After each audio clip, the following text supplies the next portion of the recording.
ನನ್ನಲ್ಲಿ ಸಂಕಲನವನ್ನು ಕಲಿಸುವಾಗ ನನಗೆ ಎದುರಾದ ಸಮಸ್ಯೆಗಳು ಏನಾಗ್ತಿತ್ತು ಅಂದರೆ ಅವರಿಗೆ ಕೆಲವೊಬ್ಬರಿಗೆ ಸ್ಥಾನಗಳನ್ನು ಅರ್ಥೈಸಿಕೊಂಡೇ ಇಲ್ಲಿ ಸಂಕಲನಕ್ಕೆ ಬಂದಿದ್ರು ಮಕ್ಕಳು. ಅಲ್ಲಿ ಕೂಡಿಸುವ ಲೆಕ್ಕಗಳನ್ನು ನಾವು ಮಾಡಿಸುವಾಗ ದಶಕ ಕೊಡದೆ ಪೂರ್ಣವಾದ ಸಂಖ್ಯೆಗಳನ್ನು ಇಡ್ತಿದ್ದರು. ದಶಕವನ್ನು ಕೊಡ್ತಾನೆ ಇರಲಿಲ್ಲ. 7 ಮತ್ತು 6 13 ಆದರೆ ಇಲ್ಲಿ 13 ಪೂರ್ಣವಾಗಿ ಬೆಳೆತಿದ್ರು. ಸ್ಥಾನ ಬೆಲೆಯವರೇ ದಶಕ ಕೊಡದೆ ಅವರು ಲೆಕ್ಕಗಳನ್ನು ಮಾಡ್ತಿದ್ರು. ಮತ್ತೆ ಇನ್ನೂ ಏನು ಸಮಸ್ಯೆ ಆಗ್ತಿತ್ತು ಅಂದರೆ ನನಗೆ ಸಂಕಲನ ಮಾಡುವಾಗ ಮಕ್ಕಳು 1000 ಸ್ಥಾನದಿಂದ ಕೂಡಿಸುತ್ತಿದ್ದರು. ಇಡೀ ಸ್ಥಾನದಿಂದ ಕೂಡಿಸದೆ ಅವರು 1000 ಸ್ಥಾನದಿಂದ ಸಂಖ್ಯೆಗಳನ್ನು ಕೂಡಿಸ್ತಾ ಹೋಗ್ತಿದ್ರು. ಮತ್ತೆ ಏನು ಸಮಸ್ಯೆ ಆಗ್ತಿತ್ತು ಅಂತಂದರೆ ದಶಕ ಕಲಿಯುವಾಗ ಇಡೀ ಸ್ಥಾನದ ದಶಕವನ್ನು ಇಡೀ ಸ್ಥಾನದಲ್ಲೇ ಇಟ್ಟು ಅಂತರ ಸ್ಥಾನದ ದಶಕವನ್ನು ಅಂತರ ಸ್ಥಾನದಲ್ಲೇ ಇಟ್ಟು ಈ ರೀತಿಯಾಗಿ ಅವ್ರು ಕೂಡಿಸ್ತಾ ಇದ್ರು. ದಶಕ ಕೊಡ್ರಿ ಅಂತ ಹೇಳ್ಕೊಟ್ಟು ಮಕ್ಕಳಿಗೆ ಅವ್ರು ಈ ಥರ ಮಾಡೋಕ್ಕೆ ಚಾಲು ಮಾಡಿದ್ರು. 11 ಆಯ್ತಾ, ಇದು ದಶಕವನ್ನು ಇದೇ ಸ್ಥಾನ ಬೆಲೆ ಮೇಲೆ ಕೊಡಕತ್ತರು, ಇಡೀ ಸ್ಥಾನದಲ್ಲೇ ಕೊಡಕತ್ತರು. ಅಂತರ ಸ್ಥಾನದ ದಶಕವನ್ನು ಅಂತರ ಸ್ಥಾನದಲ್ಲೇ ಕೊಡಕತ್ತರು. ಈ ರೀತಿಯಾದ ಸಮಸ್ಯೆಗಳು ನಮ್ಮ ತರಗತಿಯಲ್ಲಿ ಎದುರಾದವು. ಆ ಟೈಮಲ್ಲಿ ನಾವು ಏನು ಮಾಡ್ತೀವಿ ಅಂದರೆ ಸ್ಥಾನ ಬೆಲೆ ಪಟ್ಟಿಯನ್ನು ಬಳಸ್ಕೊಂಡಿವಿ.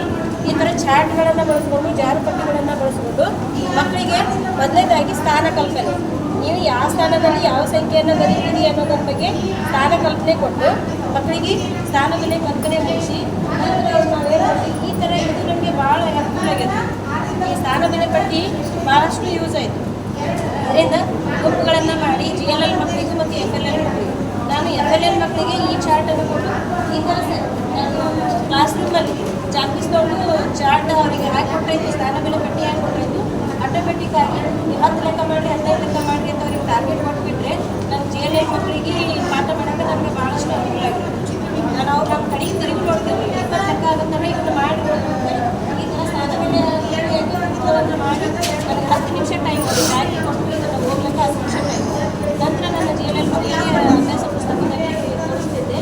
ಈ ಥರ ಆಗಿರ್ಬೋದು ನಮ್ಮ ಸ್ಥಾನ ಬೆಲೆ ಪಟ್ಟಿಗೆ ಸಾಕಷ್ಟು ಲೆಕ್ಕಗಳನ್ನು ಈಗ ದಶಕವನ್ನು ಸಹಿತವಾಗಿ ಮಾಡ್ಕೊಂಡು ಈ ಥರ ಆಗಿರ್ಬೋದು. ನಾನು ಅಂಥ ಪ್ರಶ್ನೆಗಳ ಒಂದು ಪೆಟ್ಟಿಗೆಯನ್ನು ಮಾಡಿ ಇಟ್ಟಿರ್ತೀನಿ. ನೀವಾದರೆ ಹೋಗಬೇಕಲ್ಲ ಚೀಟಿಗಳನ್ನು ಮಾಡಿ ಒಂದು ಕಥೆಯಲ್ಲಿ ಹಾಕಿರ್ತೀನಿ. ನೀವು 5 ಚೀಟಿ ತಗೊಂಡು 5 ಚೀಟಿ ತಗೊಂಡ್ರೆ ಅವ್ರಿಗೆ ಚೀಟಿ ಕೊಟ್ಟು ಅವರಿಗೆ ಬಿಸಿ ಮಾಡಿ ಚಿತ್ರ ಚೀಟಿಗಳಿಗೆ ಕೊಟ್ಟು ಅವರಿಗೆ ಲೆಕ್ಕಗಳನ್ನು ಬಿಡಿಸುವ ಅಂತ ಹೇಳಿ ಗುಂಪುಗಳಲ್ಲಿ ಬಿಸಿ ಮಾಡಿ ಆಮೇಲೆ GLL ಮಕ್ಕಳಿಗೆ ಪಾಠ ಮಾಡೋಕ್ಕೆ ನಮ್ಗೆ ಭಾಳಷ್ಟು ಅನುಕೂಲ ಆಯಿತು. ಇದೇ ರೀತಿಯಾಗಿ ನೋಟುಗಳನ್ನು ಬಳಸ್ಕೊಂಡು ತರಗತಿಯಲ್ಲಿ ಸರಳ ಸಂಕಲನವನ್ನು ಮಾಡುವ ಸಂಕಲನ ಮಧ್ಯದಲ್ಲಿ ಸಂಖ್ಯೆಗಳನ್ನು ಬರೆಯಬೇಕು. ಓದೋದಕ್ಕೆ ಯಾವುದಾದ್ರೂ ಸಂಖ್ಯೆಗಳನ್ನು ಕೊಡಬೇಕು. ನಾನು 8 ಕೊಟ್ಟರೆ 32 ಪ್ಲಸ್ 8 ಎಷ್ಟಾಗುತ್ತೆ ಅಂತ ಹೇಳಿ ಅವರು 45. ಈ ಥರ ಬಂದರೆ ಎಲ್ಲ ಸಂಖ್ಯೆಗಳು ಸಹ ಯಾವ ಸಂಖ್ಯೆಯನ್ನು ಕೂಡಿಸಿದ್ರಲ್ಲಿ ಉತ್ತರ 45 ಆಗಿದೆ. ಆದರೆ ಈ ಥರ ಈ ಚಾರ್ಟ್ಗಳನ್ನು ಮಾಡಿ ಅವರು ಕೈಯಲ್ಲಿ ಹೊಸ ಲೆಕ್ಕಗಳನ್ನು ಈಸಿಯಾಗಿ ಮಾಡ್ತಾರೆ ಸರ್ ಅಂತ ಮಾಡ್ತಾರೆ. ಬೇಸಿಕ್ ಲೆವೆಲ್ ಮಕ್ಕಳಿಗೆ ಇದೊಂದು ನಮಗೆ ಭಾಳ ಯೂಸ್ ಆಯಿತು.